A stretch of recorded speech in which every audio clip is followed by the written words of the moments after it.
Good afternoon. I believe this is the last session of the day before the various festivities start for everybody, it seems. And I'm going to be talking about the .NET Service Bus, which is part of the Azure Services Platform. And if you've been in the previous sessions, you already know about the access control services. You have gotten a broader overview over the things that we're building. In this session, I will talk about the principle of the service bus sort of from a web perspective and how the service bus can play with the web. And I will introduce a set of new capabilities that we're working on. I'm not going to say when they're going to be available because they're not available yet, but they will be available soon. So that's stuff that we're actively working on. I'm going to demo some of those things. I'm going to demo them off my machine. So that's uncharacteristic. Usually we demonstrate against the live cloud, but that live cloud that has those new capabilities is not there yet. So I'll be talking about why we're doing what we're doing, what this is all about, what we're building, and how you can use that in your applications. And I'm going to be showing you a set of demos that show how you can take a service, put that on the web, no matter where that service lives. That can be sitting on a notebook. It can be sitting on practically any device that is able to speak the protocols that we use. And I will also show a little app that I built for the occasion that's using those new capabilities that are going to come out within the foreseeable future. For all of you, I've taken a photo of the web. And somewhere in there is your site. Now, the web is an interesting place because even though it may be really big and wide, it is a finite space.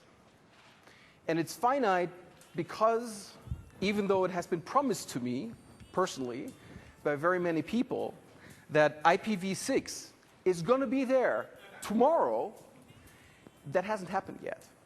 Therefore, we're in a very finite space that is formed by the public IP address space in IPv4, and that's what we can live with.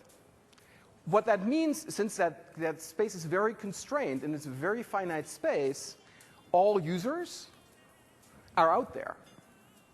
They're not in that space. The web is a mainframe. It's a thing that people walk into, and they're strictly in a client role. And when I say people, I also mean the organizations that make up people. So if you run a business, you have a medium-sized business, and you have an internet connection, that internet connection is likely something like Fios or DSL or cable or some of those things.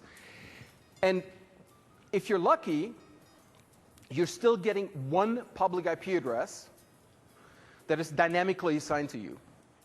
If you're unlucky, you're getting natted by your ISP. If you're relying on mobile connectivity, so you're using a tethered phone or using a modem, what you're getting from your ISP, means your mobile phone company, is a NAT address, which means you're not on the web. You're outside of the web. Now, we can build all kinds of very interesting applications that leverage our personal information. Photos, videos, any kind of media, your personal status updates, and all those things. What we currently see is that all that private data that I really only want to share with a group of friends, what are we doing with it? We're uploading it into the mainframe. Since there's no way for me to provide access to my personal material that ought to be personal and ought to be owned by me, to provide access to that to my friends. There's access control problems, and that's what we have the access control service for. And there's purely connectivity problems, and these are hard to overcome. Now, if you are so lucky that you have a public IP address, you can go and open up the floodgates on your system, on your network, and open up a NAT port to a particular machine. You can open up the firewall and let traffic through and make yourself discoverable by using something like dynamic DNS. all good and well. But you're opening up the floodgates. You're making yourself vulnerable to external traffic. Ideally, especially in a consumer and small business scenario where there's no network technician on site and where you don't have a sophisticated intrusion detection systems, you don't want to have any open ports. It's dangerous.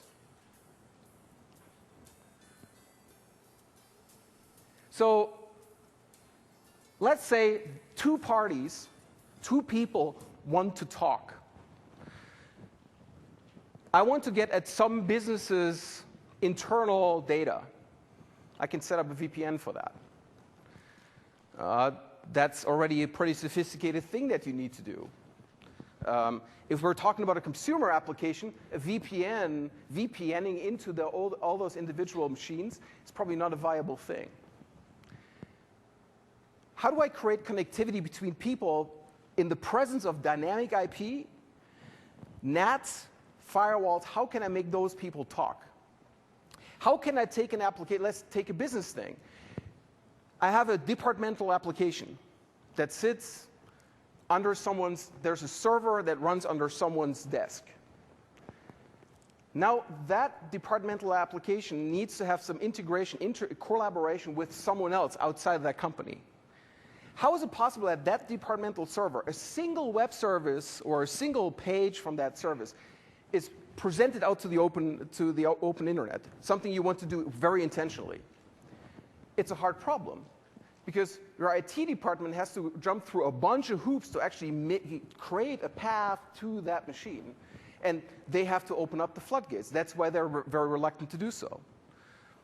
But specifically in consumer scenarios, that problem, that direct communication problem, is hard.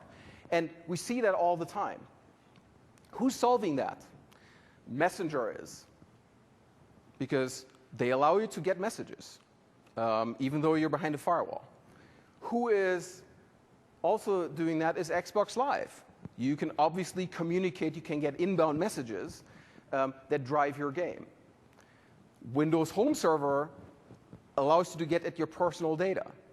Orb.com, a service that I personally use, they give you access to your media.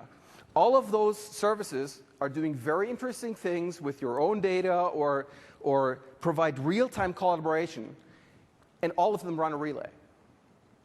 All of them run some form of service bus. And what we're doing here is we're giving that power in your hands. We're sort of democratizing that feature, because it's really difficult to build. And it's really difficult to host, too. So what does Service Bus do? Service Bus creates when you want to listen for messages, when you want to listen for streams, when you want to listen to any form of communication effectively, which is either expressed in streams or messages, datagrams or streams, we create a listener for you inside the web, in the cloud. And this is where you receive messages. And your machine has a relationship with that place up in the cloud where we can give it those messages. So we're projecting the user into the public IP space. That's what we do. I'm going to go more into details of how that works later down in the talk. So we give you full bidirectional connectivity between those places. And those places may very well be a server that sits somewhere up in the cloud, or a server or some client that's sitting somewhere on a rich desktop app. It doesn't really matter where those two partners are. We connect them. We give you network traversal, so we make the NAT problem go away. And we create a discovery. We have a discovery mechanism for how you can locate that endpoint. A discovery mechanism that's not based on dynamic DNS. That's actually instant, responsive. We give you a registry for those services. We make those services discoverable. What we also provide is direct peer-to-peer connectivity. That's something you can observe. That's actually networking magic that you can observe, for instance, when you're using Messenger or other instant messaging services video capabilities. If you're doing video or if you're doing voice over IP, one thing that is very important is that you have very, very low latency. Because you want to have conversations being as instant as they can be. So what you want is the most direct possible path between two parties, and you certainly don't want to go and just route all that traffic, which is a lot of data too. You don't want to route that through some intermediary service that we have, but you want to route that data as direct as you can.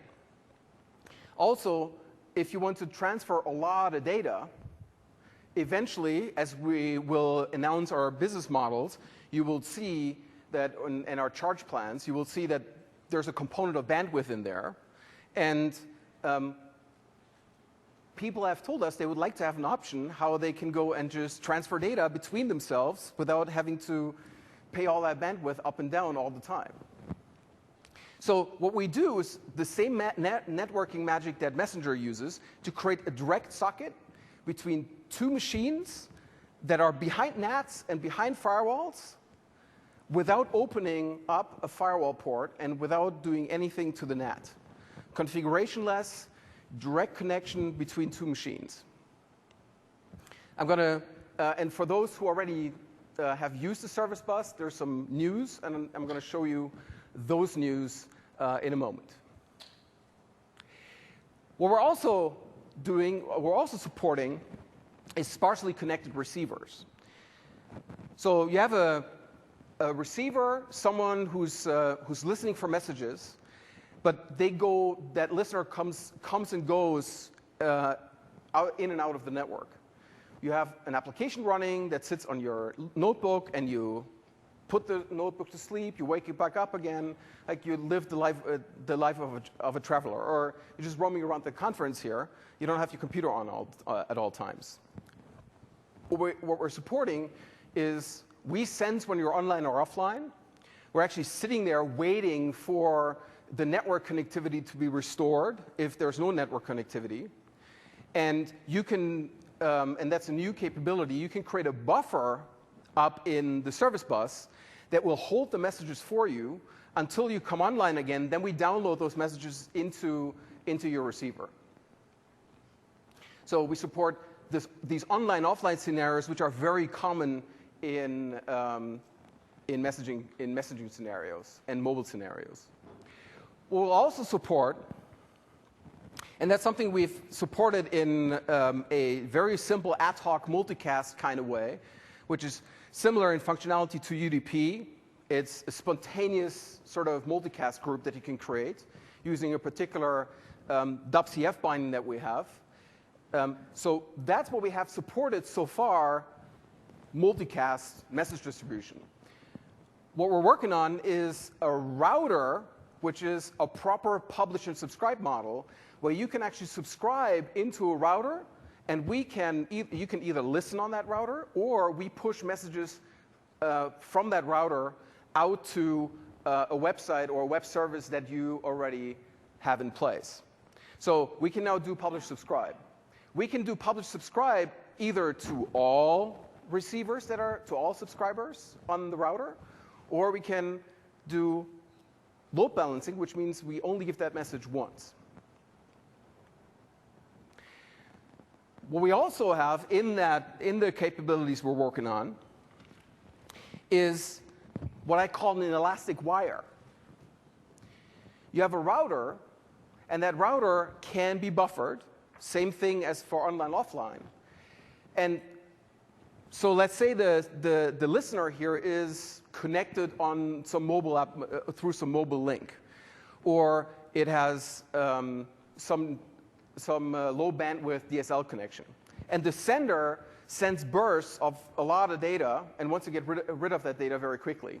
What we can do is we store all those messages inside that buffered router. And so the receiver can go and get those messages at the pace as it can get them due to bandwidth, but the sender can already go and walk away from that connection very quickly. So we're basically stretching out the wire with that capability. Further, and that's something we're also working on, and that will take a little longer, so it's not going to be in the next CTP, but in the CTP afterwards, is the integration of complex message processing. We currently, in the current CTP, we have a workflow service, and we're going to use that workflow service as a capability inside of the service bus for complex message processing. Complex message processing is conditional filtering. You get a message, you inspect the message, and then you decide what you, whether you want to take that message or not, whether you want to route that message or not. We're going to have the ability to do intelligent routing, so you can create rules, you can inspect the message, and then determine where that message goes. We're going to have transformation support, how you can go and transform a message from one format to the next format and send it out. So it's not an exact analogy, but if you're familiar with the BizTalk product, BizTalk has a thing called orchestrations, and we will do things that are similar to BizTalk up there as a complex message processor. The complex message processor is just another capability like a router or a queue or a listener that just lives inside the service bus. So let's see what we have right now, what you can use now with the CTP. If you go to azure.com and you go and sign up for the SDK and use the SDK, here's what we have. And mind, there's a change. This is already a change that we are introducing with the next CTP, but the principle is going to stay the same. The change is that the URI, the base URI, has changed. So every solution that you create gets its own root URI. One very common question, let me address that before you have to ask it, is can I use my own URL there, my own domain name there? And that's something we have on the list.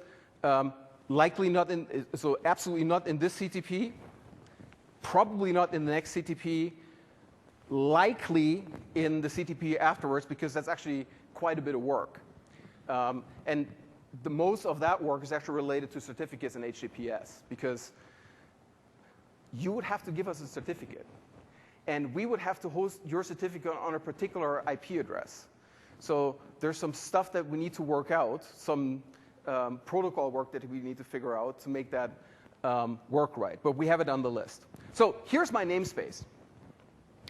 This is my namespace, how I organize my personal data. So I have multiple nodes in that namespace that actually do work, that are services, that are queues or routers or listeners. So I have an info node. The info is some web service that gives out some information. I have a TV node that's hosting a TV application that does location. How's that called? You know, I forgot the word. Yeah, well, my digital video recorder. Then I have an HR application, I have a script application, I have all kinds of different applications that are mapping in that namespace. The interesting thing with that namespace is if you look at this as a URI, every path through that namespace maps obviously to a URI. So the URI is king. That's the way how we organize that namespace. You have my app, servicebus.windows.net/docs folders share. This is the URI of that particular service. And this is how you get to it. This is how you discover it, and this is the place, irrespective of where the location of that actual service is.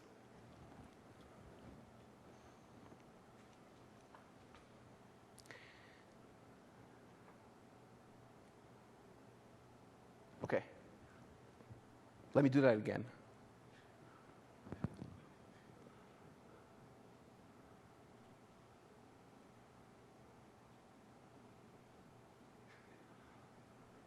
I'm doing this twice because I spent 30 minutes on that animation.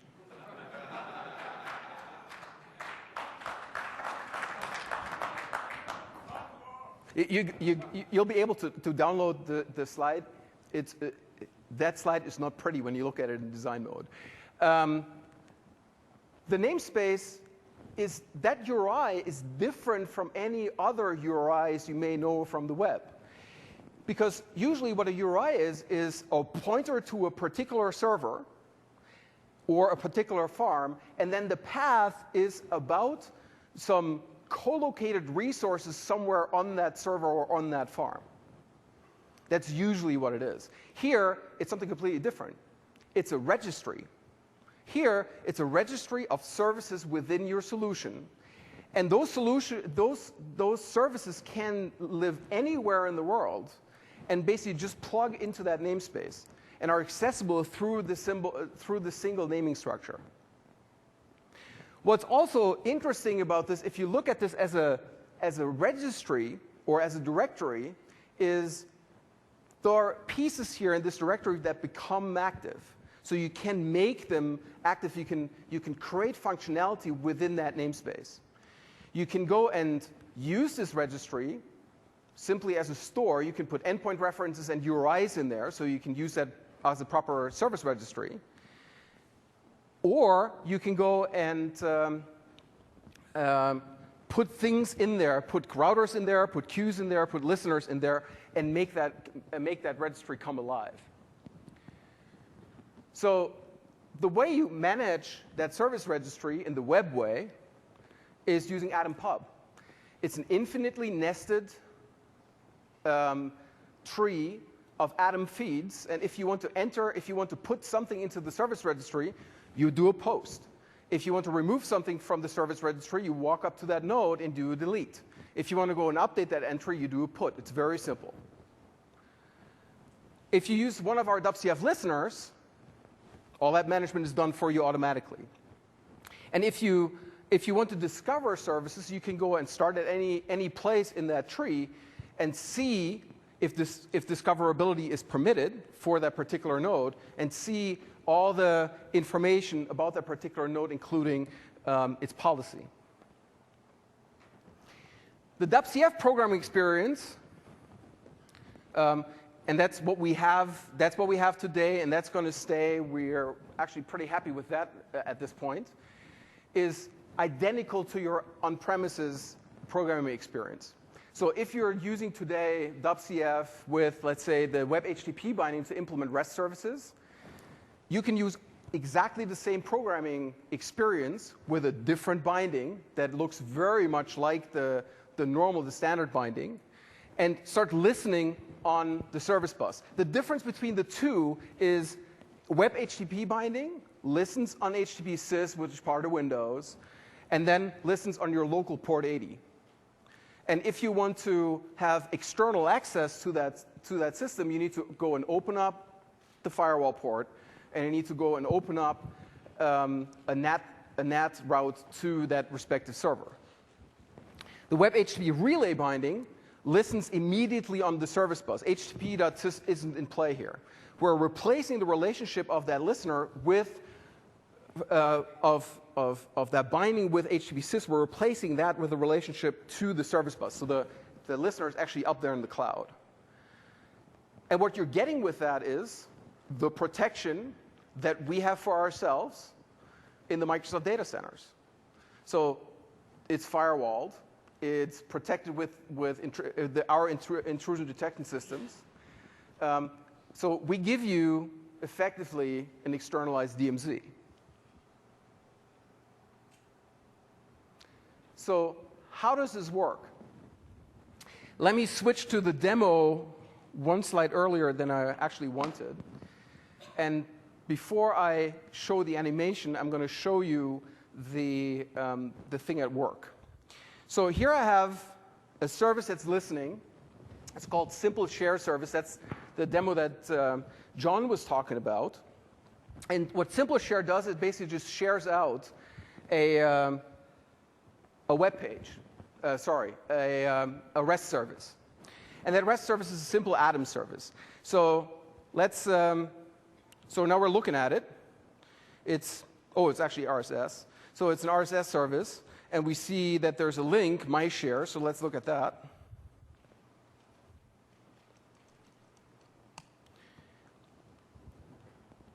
And so this is just putting up an arbitrary RSS feed. The RSS feed is constructed over a directory I have on my machine. And I can listen, I can now expose that service out to the public and make my share visible. And this is a simple HTTP service. Now, let's look at the directory here. So this is the share. It's got documents, pictures, and videos. And here's a video. So let's go and get that video.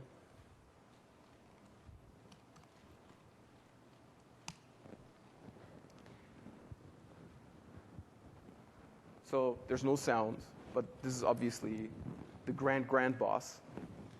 Not this, but this. So we support streaming, as you can see. And we support basically everything you can do with REST, with the web HTTP binding. We support arbitrary content types. And we support SOAP 1.1, SOAP 1.2, and plain HTTP requests. And you can basically just go and expose a service very simply out in the open. So I don't want to withhold the code experience here. So here's how the service is hosted. So let's get that out of the way.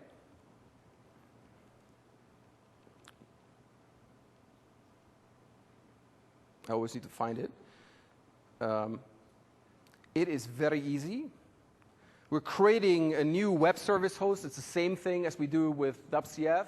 It's the same class. There's nothing special. We're hosting a new service in it. And here's my config.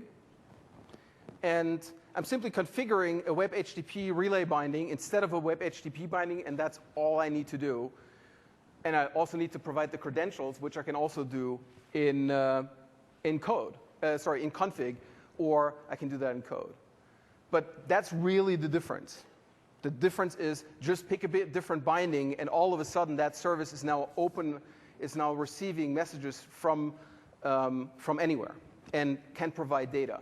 So now with this capability, you can put your service, any app, on the web. You can map it into the public namespace. You can make it discoverable and reachable.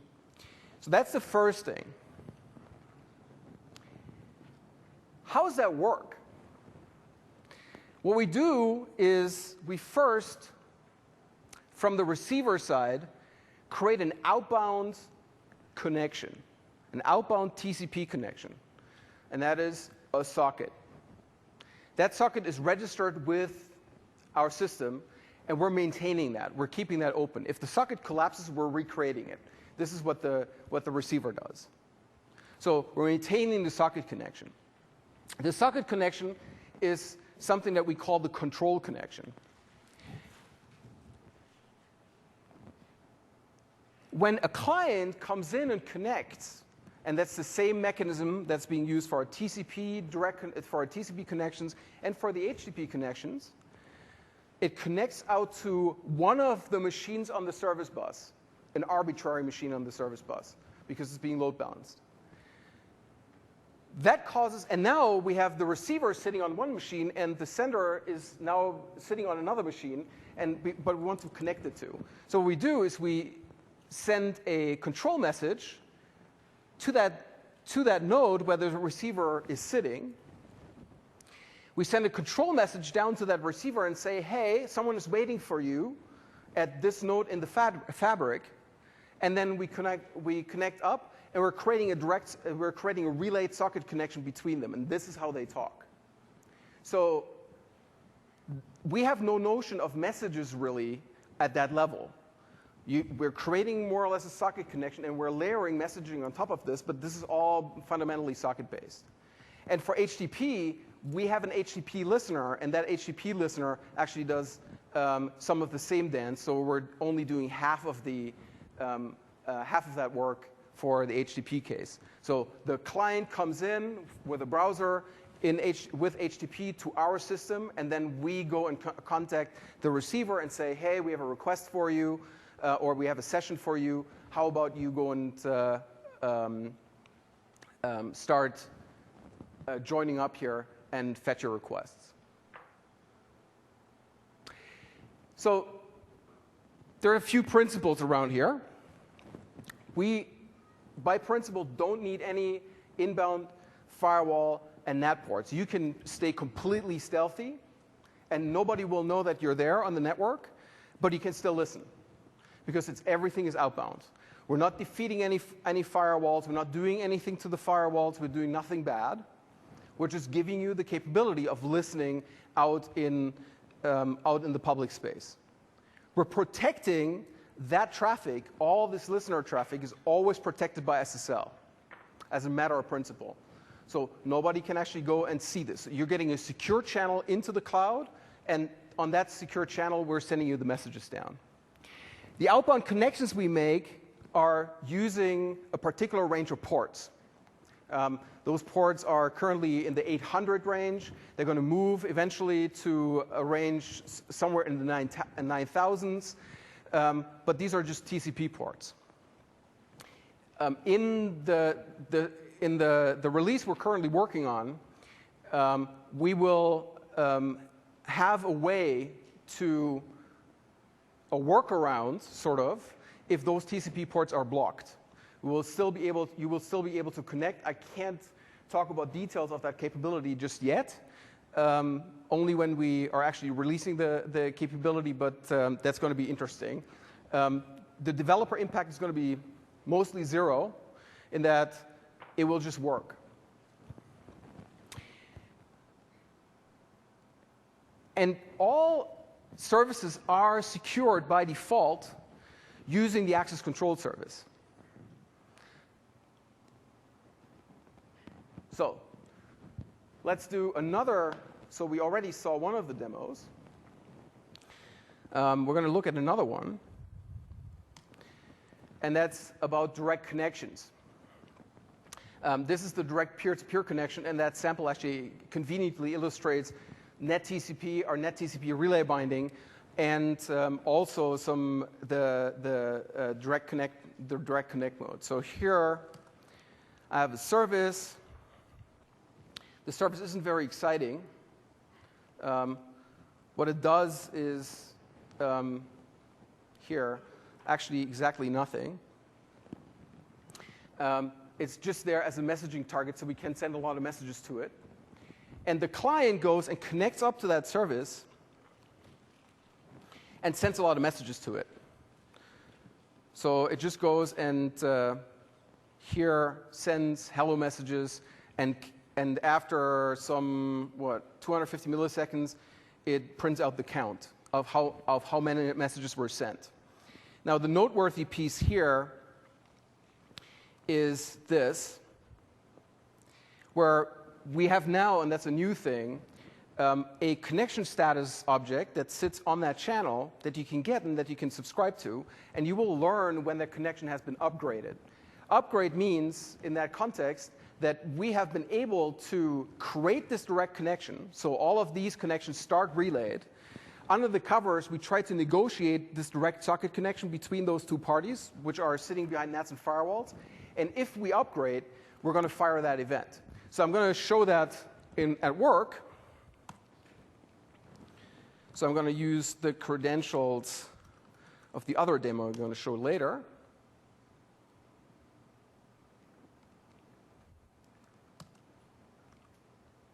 So that service is now listening.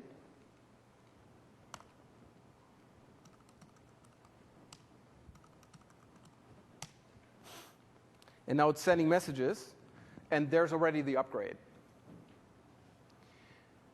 So what it just did, it sends a lot of messages between the two parties, and as it goes and starts talking, there's a second thread, so to speak, that's communication that happens between those two parties and our service that negotiates between the two parties the best way how to hook up to each other.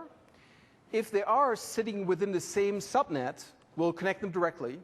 If they sit across firewalls in different LANs, we'll connect them directly through a pretty interesting TCP stunt that's a little long to explain here.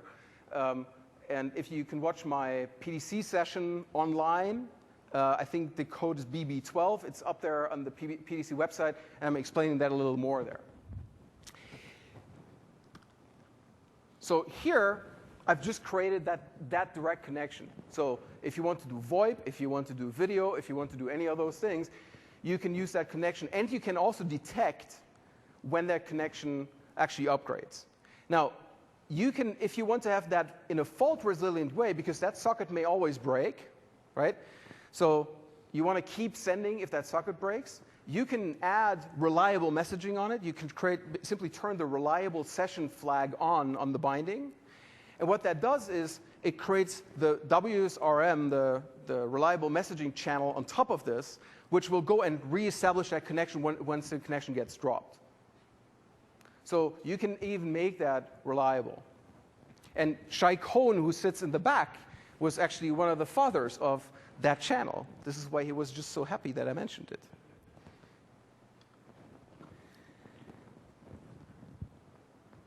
So that's what we have.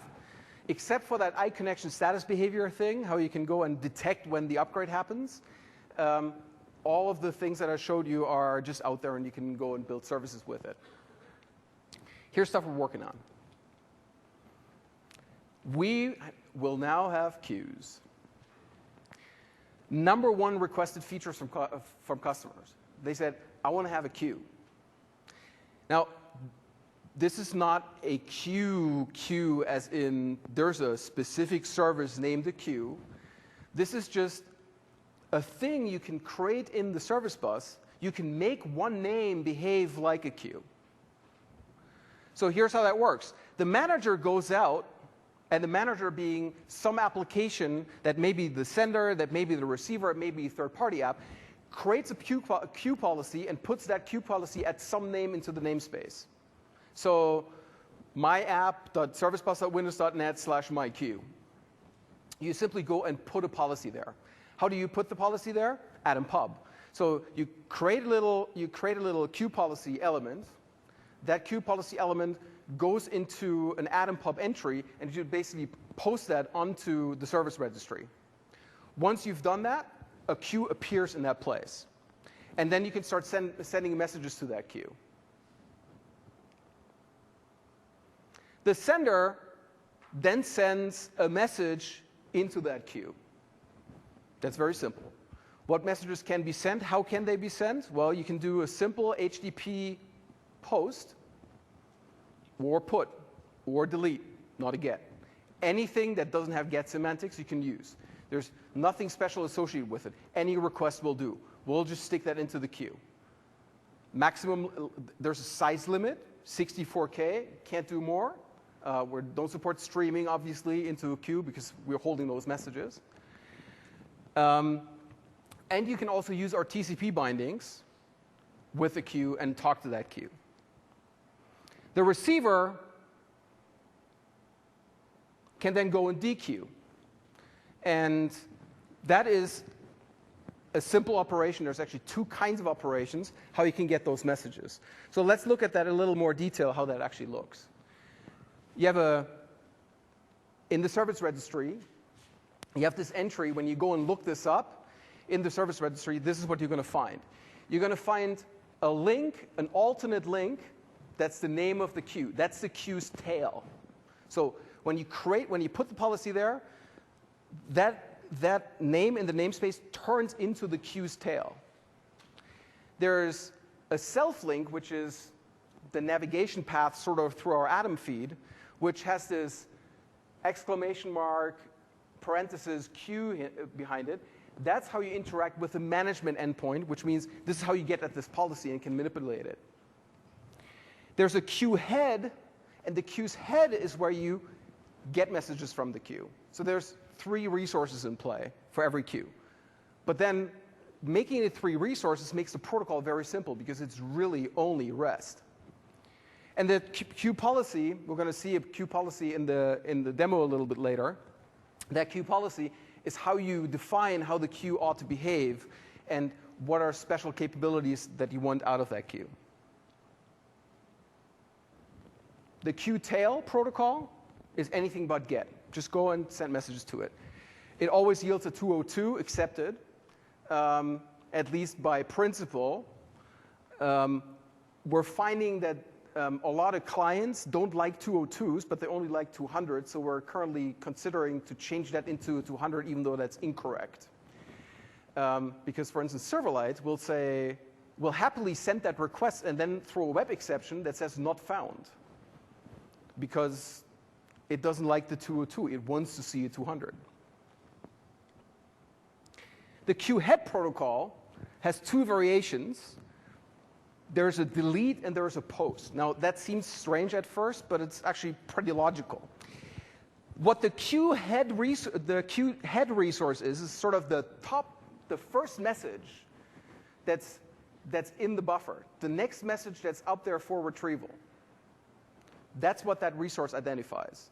So you walk up to that thing and say delete, because you want that message to be gone from the queue, and the response from that delete is the message. So it's a very logical thing. You can do a post, and that post says, please create a lock on the message that sits at the head. And lock means we're removing that from view for everybody else, so whoever comes next sees the next message in line, but the message is still residing in the queue, and we're holding on to it until you come and release it, either release the lock or you delete the lock. Deleting the lock means the message is gone because now we've lost the reference to it. Putting the lock changes the lock state, and that puts the message back. So that's this protocol. Delete the lock message, put releases the lock, and that's a very simple protocol. So you can send anything to the tail, you dequeue with a delete or with a post, and then if you want to use this peak lock semantic, which is allowing you to retrieve messages, allow yourself to fail either on transport or allow yourself to fail on processing. And if you do fail, the messages reappear after a minute automatically. So that's built-in reliability using a very simple protocol. So that's queues. We also have routers. A router is created using the same principle. You create a router policy. That router policy is put into that namespace at an arbitrary place. And the receiver can now go and subscribe using one of those listeners that I talked about. So in this particular case, we use a net one-way relay binding, and we start listening into that router, which creates an implicit subscription. The difference here between what we had, or what we have in the current CTP, and this new capability is that you can have any number of one-way subscribers onto the same router. And the router itself has a message distribution policy element that you can set to all or 1. If you set that to 1, we load balance across all the subscribers. If you set it to all, everybody's getting those messages. The sender sends using HTTP, HTTPS, NetTCP, SOAP11, SOAP12, or plain HTTP.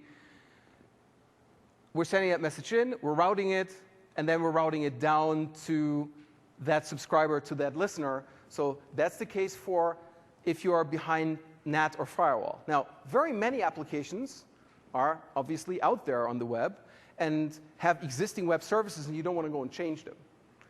How do you do that? Well, the receiver can also go and subscribe into that router. And what we do then, when we send a message, when we get a message, we will look up that subscription, and we will simply push the message out using HTTP or HTTPS to that destination. The web service may be a REST service, or SOAP11 or SOAP12. And for the SOAP1112 cases, it's as simple, the programming experience is exactly as if you were talking to the web service. We're just giving you load balancing, we're giving you message distribution across many different web services. If you combine that with the workflow capability that's going to be hosted inside of the service bus, you get a pretty powerful mechanism that doesn't even touch your own data center, your own machines. All that messaging happens all completely up in the cloud. All that message distribution just happens up there. This is how they show up, the routers show up in the service registry. The pattern is familiar. The alternate link here, again, when you post to that URI, that turns into the enqueue endpoint, so to speak, of the router. The submit endpoint. The router itself is, the metadata is accessible at the exclamation mark router, and it has a subscriptions link. And the subscriptions link points to an Atom document. And that's the Atom document. You can go in as the manager, so you need to bring a token with that GET request. You can go and see all the subscriptions as a feed. If you want to subscribe into that feed, you do a post. And that's something you can do as a listener, in the listener role, all guarded by access control. You do a post into that feed and say, here's my URI, start sending to me. If you want to stop the subscription, do a delete on the subscription URI that you get back on the post. It's a 201 created, and the location URI is that subscription that you're getting. If you want to renew the subscription, because that will expire, and you will learn about the expiration with the subscription request, because there's an expires header on there, you do a put. You simply update that data. What's noteworthy, let's see whether I have that. I don't have that on the slide. What's noteworthy here is that the subscriptions can actually carry information on them that allow you to do things like authentication. Subscriptions are either for SOAP or they're for REST. If they're for SOAP, you have an endpoint reference, a WSO addressing endpoint reference structure that you put up there. For a REST service, you simply have this link up there. You can put a collection, an extension into this element, which is called HTTP headers. It has element HTTP header name and value, and you can put that collection in with the subscription. What we do when we send that message, we take that collection and we apply that to the message and then send it out, which means if you have a web service and that web service requires basic authentication, for instance, you can give us, with that subscription in a secure fashion, you can give us that information, or you can give us a reference cookie, or you can give us any kind of data, and we're simply going to send that along with that registration. That feature also allows composition of routers and queues, and that's where things get really interesting. So let's look at a sample that I built.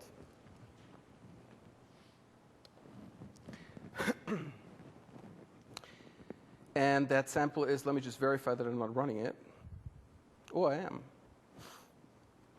Maybe it works. So here's a sample called Text 140. I apologize at this designer conference for my limited design skills. Since I'm not a Microsoft Technical Fellow, I don't have designers, so I have to go and just do it all by myself. This is how good I am now. And I actually built my first Silverlight application specifically for this occasion, because I hear that Silverlight is the upcoming thing. So I'm going to sign in here as, let's say, Scott.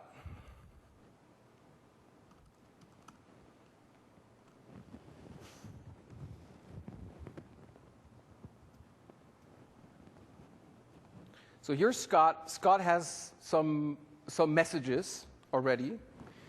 And let's go and do another one.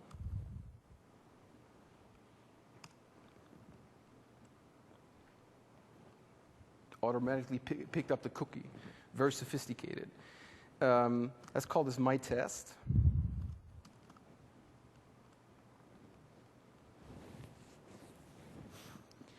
My test doesn't have any messages. Oh, no, it does. So there's some messages in here that are stored. And these are the messages that I already had. So now my test wants to tell Scott something, right? So you know the principle is vaguely familiar of 140 messages sending around and then sending messages to other people. So I'm going to just send something to myself and say how I feel. I feel good. Okay? So now everybody who's following me will have been getting this message. Now I want to specifically go and address Scott and say, hello, Scott. And there's that message. Interestingly enough, Scott also got that message now. And this is just 2 serverless apps. The 2 serverless apps are talking to each other using queues and routers and a combination of those things. So what is that app doing? How is that built? The interesting thing is that none of the messaging is actually happening, well, only one element of that messaging for that entire application is happening through a service that I built. The rest of that management of how things are routed between people, following people, routing to people based on that app thing is all done completely using the new capabilities of the service bus, and also the listening of the serverless application here. That automatic update is also done through the service bus. So let's take a look at that, and let's go and inspect how that app is built, how that app is shaped. So we go to services here on my solution of the service bus, and I actually made those things discoverable very intentionally. You don't need to make them discoverable. So you'll see that there's a link to users. So this is how I can now go about discovering the services that I have. So I have something in users. And what my application is doing, what my provisioning system is doing, it's actually it goes and creates a pair of routers for every user. So it does a very simple post and creates that router. So let's look at Scott. And here are Scott's routers. And here's that policy, seen live. So the router policy says the authorization is required to send, so you must be authorized to actually send into that router. It's publicly discoverable right now. You can constrain that to listeners, to managers, to senders, so that I wouldn't be able to see this if I was just browsing it. It says when it expires, you can mandate transport protection. You can ask for the client to use HTTPS, and if they don't use HTTPS, the message will not arrive. So you can make sure that the transport path is actually enforcing HTTPS. There's an unlimited number of subscribers. The message goes to all subscribers, and on push delivery, we retry three times, and we back off 10 seconds before we try that again. And so that's the inbox router. This is where all the messages to the users go. And then the user also has an updates router. This is where all the messages from the user actually go. This is where you go and subscribe as someone who follows. Someone who follows basically just goes to the subscriptions list, gets a subscriptions list, and just puts himself, herself into that list with their own inbox router. And this is how those things simply get wired up. It's very simple.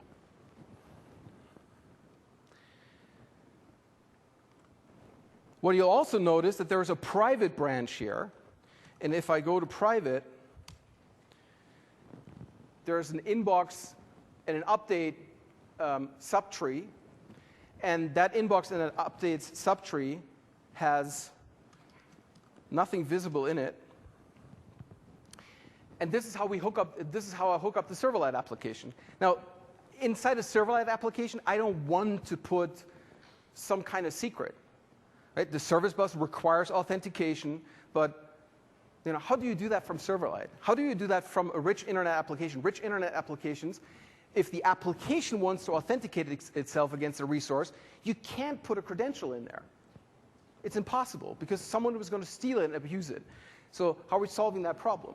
Well, we create a private queue and a private router with an arbitrary GUID as part of its name. We take that router, which is for input, and we take the queue, which is for the messages, and we hand those two URIs to the serverless app. Those two, this router and this queue, have subscriptions into the actual update and inbox, and they are authorized to send there.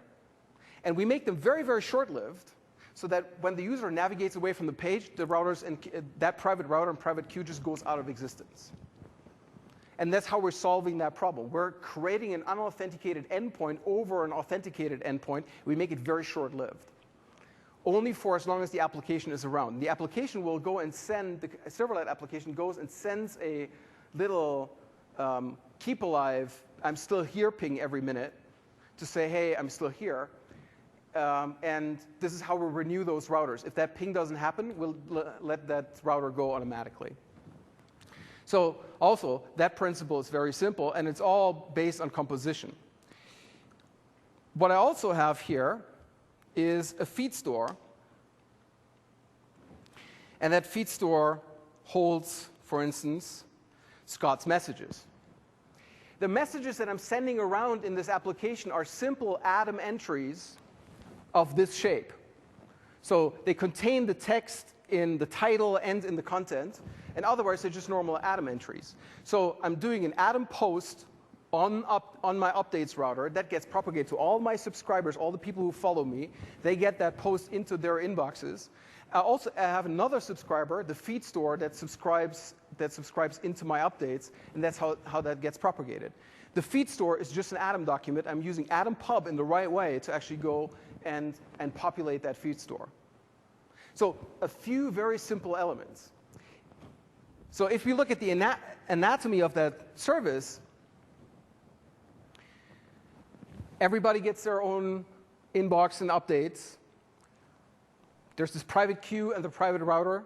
The private queue is where the serverless application pulls new updates. The router is where it pushes, where it pulls incoming messages. The router is where it sends outgoing messages. These are the unauthenticated short-lived endpoints. And then there's, from the updates, there's a subscription for every user into that feed store. That is also an authenticated path. And then there's a filtering service, and the filtering service lives completely separate, that also subscribes to everybody's updates, and it goes and scans for that @username thing, for any occurrence of those, and then if it finds one or multiple of those occurrences, it basically just goes and sends that to the inbox of the respective user directly. So all of this messaging for this interactive messaging app, all that messaging infrastructure is just done completely inside the service bus. And there is no direct listener involved at all. And this is just composed from the capabilities that we have.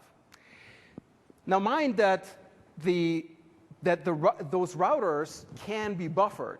So when I say buffered is you can turn on the maximum buffer length inside the router, which is usually 0. Once you set that to a non-zero value, and that indicates how many messages it can hold, we make a queue appear inside of that router, which means all the messages go in are buffered up until someone comes and picks them up. So that gives you online, offline capabilities. You can have a router with no subscribers that just sits there and buffers up messages, and the first subscriber to come in gets those messages. And that gives you the online and offline capability. So routers and queues are useful all by themselves as a publish and subscribe mechanism and as a store mechanism, and they become really, really powerful when you combine all of them. Now, one word of warning. I haven't used the name of the service that this looks like, and I intentionally do so because we're not quite there yet to actually build that service on that platform. We're missing a few things here. Like, if I was building this for real, and this is sort of also driving some requirements, I wouldn't want to have a router for each user. But I want to go and virtualize that thing. And that's something we're going to do. But eventually, our messaging fabric should be well more than capable enough to deal with that kind of traffic. And we would just deal with all the messaging. We would just do all the routing, and that would just happen. That would just happen completely inside the service bus. That was mostly it. Wait, easy. Stay. I have too much time. Let me show you one more thing. So I've showed you mostly the REST experience because we're at MIX, right? There's a SOAP story too. there's an actual API. So I haven't shown you any of the code for that sample because, well, it's just HTTP code, right? We're doing gets and puts, and we're putting the policy there, and you can imagine how that looks. So knowing the protocol and how it's hooked together is more interesting. Now let's go and look at the programming model for the routers if you use them with the simple SDK. So we have a publisher here, and this is from the samples that are going to come out. And so we have this thing called the router client, and the router client will allow you to interact with the router. We have a get or create method down here, which is a simple helper, which first tries to get at a router, sees whether the router exists, and if it doesn't exist, it just creates a new one.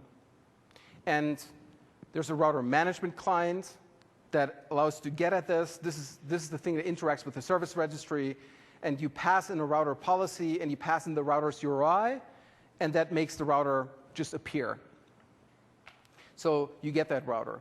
Then we have a little helper, which goes and periodically renews the router because those things expire. They can be relatively long-lived, more than a day, but if you want to make that app live for longer, you need to renew at some point. And then I'm just creating a channel into that router.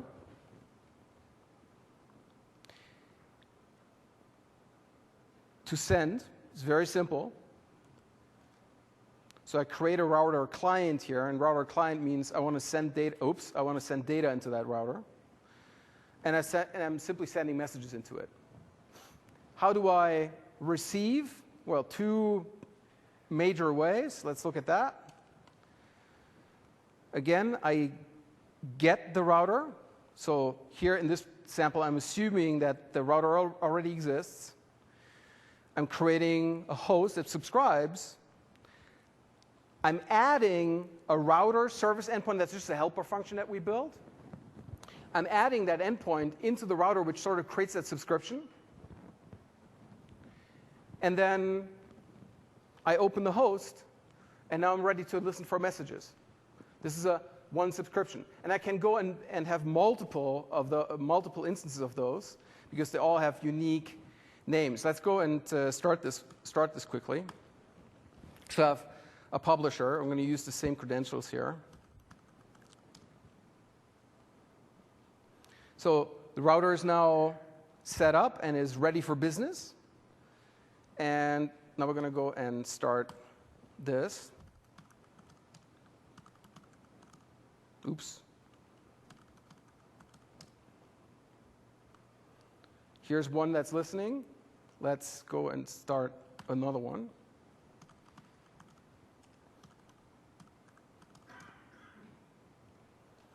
So now we have 2 subscribers that are listening for messages, and with a little luck, amongst all those wonderful windows, there we go. So here's my router client, and I'm sending messages to it, and the subscribers are all getting that message. I can go and create a queue and subscribe into the router. I can go and do an HTTP push. So let's look at the HTTP push. What I'm doing here is now I'm creating a public internet endpoint, sort of simulating what a public endpoint would look like. And since we have the service bus at our hands, I'm just using that for convenience to create a public endpoint. But this can be just any web service that sits out there today. So it does the same thing. The key thing here is that I'm getting at the router, and I'm creating this new subscription into that router. This is the actual work. So the subscriber URI is just a URI, and that's all I need here. So I don't need to host the service using any of our technology. It can be any web service, just the manager of that subscription, that actually calls that API. If you want to use that simple API, or you use simply the REST API from any platform to subscribe into that service. So what we're going to do is we're going to start this too.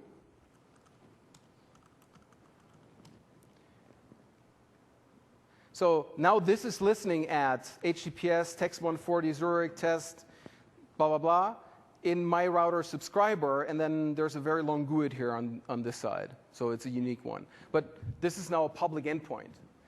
Those listeners that are previously started, they're listening in the one-way fashion, so they're listening on the service bus directly. Here, we're now simply assuming for a moment that this wouldn't be listening through the service bus, but I need to get to it in some way, but would just be a normal web service. So the two modes of operation here are actually a little different in that I had it a moment ago, did I? There we go. In that one is a solicit push. So the listener comes in and solicits messages down its TCP socket. The other one is a pure HTTP or HTTPS push that we're doing. But they're happening to all of the connected clients, and everybody's getting that message. So it's a very flexible pub-sub system. You can create any arbitrary number effectively of subscriptions. We're currently limiting that a little bit because we're in CTP. Nobody's paying for it yet. But over time, you'll be able to create as many subscriptions as you like and as we can swallow in the system, which I expect to be quite a bit. So these are those wonderful capabilities, which brings me back to the that's all, folks slide. So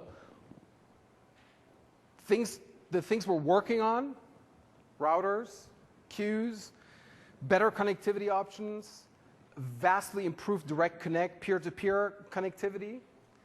The stuff we've got out there, you can play with pretty much instantly. Go to azure.com, sign up, get the .NET Services SDK, and with limited wait time, you should be able to get an access code, and then you can go and start creating a solution and then start playing with those things. We're on the MSDN forums. We're actively watching the .NET Services forum. That's the best place to ask questions. We always have someone there.